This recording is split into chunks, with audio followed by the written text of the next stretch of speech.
नमस्कार, मी गौरी सूर्यवंशी. एस मराठीमध्ये आपलं स्वागत. वळूया आजच्या बातमीकडे. 5 वर्षे मंत्री असताना जनता आठवली नाही आणि त्याचे तीव्र पडसाद निवडणुकीत उमटले आणि तत्कालीन केंद्रीय मंत्र्यांना घरी बसावे लागले आणि आता घरी बसल्यानंतर त्यांना जनतेची आठवण येते. मेळुस्के येथे झालेल्या पुलाचे संपूर्ण श्रेय हे दिवंगत खासदार हरिश्चंद्र चव्हाण यांना जाते.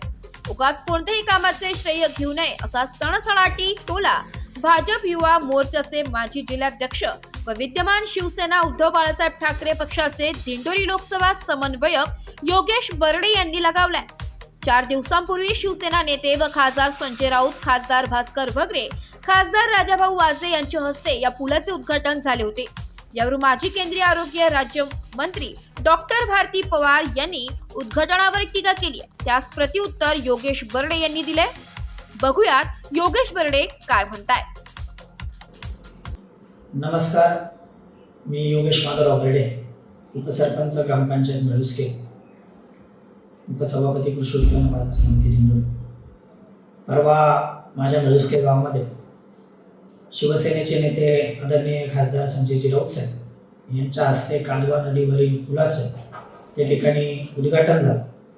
त्यांच्यासोबतचा दिंडोरी लोकसभा मतदारसंघाचे खासदार आदरणीय भास्करराव भगरे सर, त्याचप्रमाणे नाशिक लोकसभेचे खासदार आदरणीय राजाभाऊ वाजे या सर्व प्रमुख नेत्यांच्या लोकप्रतिनिधींच्या उपस्थितीमध्ये त्या ठिकाणी कालवा नदीवरच्या पुलाचा उद्घाटन भूमिपूजन समारंभ त्या ठिकाणी पार पडला.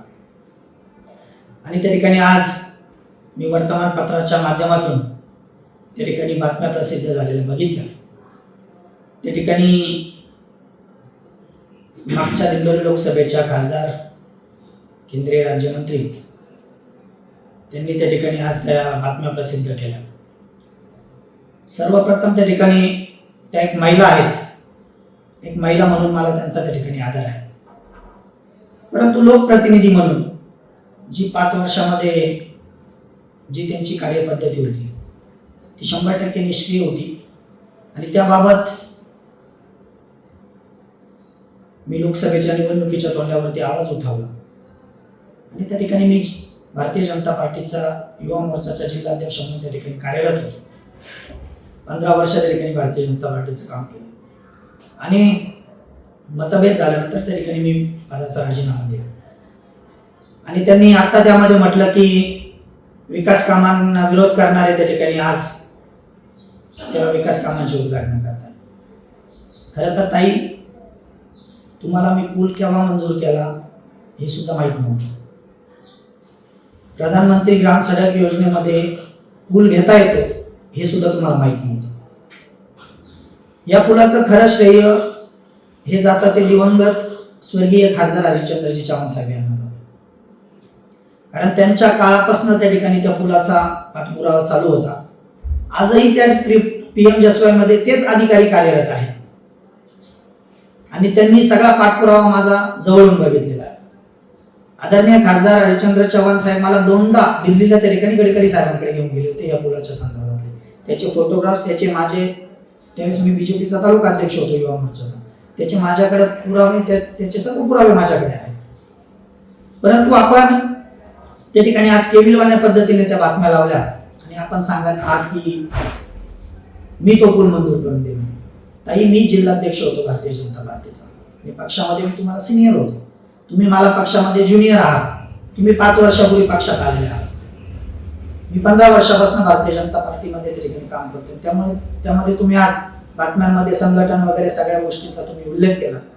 तर भारतीय जनता पार्टी आणि संघटन काय असते तुम्ही मला सांगायची आवश्यकता नाही, कारण पक्षामध्ये मी तुम्हाला सिनियर होतो. आणि त्यामध्ये तुम्ही अजून म्हटले की जनतेला तुम्ही भूलथापा पाडल्या, जनतेला तुम्ही वेड्यात काढलं, चुकीची माहिती दिली, विकास कामं केली नाही. आपण जी 5 वर्ष ह्या दिंडोरी लोकसभेतल्या जनतेला जी वागणूक दिली त्या वागणुकीचे तीव्र पडसाद त्या निवडणुकीमध्ये उमटले आणि त्या ठिकाणी तुम्हाला पराभवाचं धनी व्हावं लागलं. 5 वर्षात ज्यावेळेस तुम्ही मंत्री होतात, खासदार होतात, त्यावेळेस तुम्हाला जनताने आठवली आणि आज तुम्हाला जनतेने घरी बसवल्यानंतर, तुम्हाला तुमची जागा दाखवल्यानंतर तुम्हाला आज त्या ठिकाणी जनतेचा पोळका सुटलाय. परंतु जनता वेडी नाही. जनतेने बरोबर निवडणुकीमध्ये तुम्हाला तुमची जागा दाखवली. त्यामुळे जनतेच्या बाबत तुम्हाला बोलण्याचा नैतिक अधिकार अजिबात त्या ठिकाणी नाहीये. या पुलाचं श्रेय हे 100% दिवंगत स्वर्गीय खासदार हरिश्चंद्र चव्हाण साहेब यांना जातं. त्याच्यानंतर मी पक्षाचा जिल्हाध्यक्ष होतो, पक्षाचं सरकार होतं, त्यामुळे पक्षाच्या मंत्र्यांकडे जाण्याचा जो कोणी बांधकाम मंत्री होते आदरणीय राज्यातले असतील त्या ठिकाणी केंद्रातले गडकरी साहेब यांच्याकडे मी जाऊन त्या ठिकाणी तो पाठपुरावा करून आणि पूल मंजूर करून घेतलेला आहे. याच्यामध्ये तुमची मला थोडी सुद्धा किंचित सुद्धा त्या ठिकाणी मदत झालेली नाही. ना की तुम्ही त्या ठिकाणी माझ्या पुलासाठी पत्र दिलं, ना तुम्ही माझ्या पुलासाठी त्या ठिकाणी कुठल्या अधिकाऱ्याला फोन केला, हे एकही तुम्ही केलेलं नाही. आणि माझं या ठिकाणी खुलं आव्हान आहे तुम्हाला या माझ्या व्हिडिओच्या माध्यमातून, जर तुम्ही खरोखर माझ्या पुलासाठी काही पत्र डिपार्टमेंटला दिलेलं असेल, त्याचं तुमच्याकडे काही इन्व्हर्टची कॉपी असेल तर ती 100% त्या ठिकाणी जनतेला पाहण्यासाठी आपण वर्तमानपत्राच्या माध्यमातून त्या ठिकाणी ती छापावी, असं खुलं आवाहन या ठिकाणी मी तुम्हाला करतो. परंतु आता आपण सध्या घरी, जनतेने आपल्याला घरी बसवलंय, तर आपण त्या ठिकाणी आता या बाकीच्या भानगडीमध्ये आपण पडू नये अशी माझी त्या ठिकाणी कळकळीची आपल्याला विनंती आहे. आणि राहिला विषय पक्षाचा, तर तुम्ही आता कितीही काही केलं तर पुढच्याही तुम्हाला, मला नाही वाटत बीजेपी तुम्हाला त्या ठिकाणी लोकसभेचं तिकीट देईल, आणि दिलंही तरी लोक तुम्हाला ही जिंदूर लोकसभेतली जनता स्वीकारेल असं अजिबात त्या ठिकाणी मला वाटत नाही. मला वाटलं होतं की तुम्हाला या पराभवात तुम्ही काहीतरी बोध घ्याल आणि काहीतरी तुमच्याकडनं एक चांगली पॉझिटिव्ह काहीतरी तुमची भावना होईल असं होतं. परंतु सध्या तरी हा केविलवानाच त्या ठिकाणी प्रयत्न दिसतोय. त्यामुळे पुलाचं श्रेय ते अजिबात तुम्ही त्या ठिकाणी घेऊ नका. आणि आपण त्यामध्ये असंही म्हटलं की गुपचूप पुलाचं उद्घाटन समारंभ केला.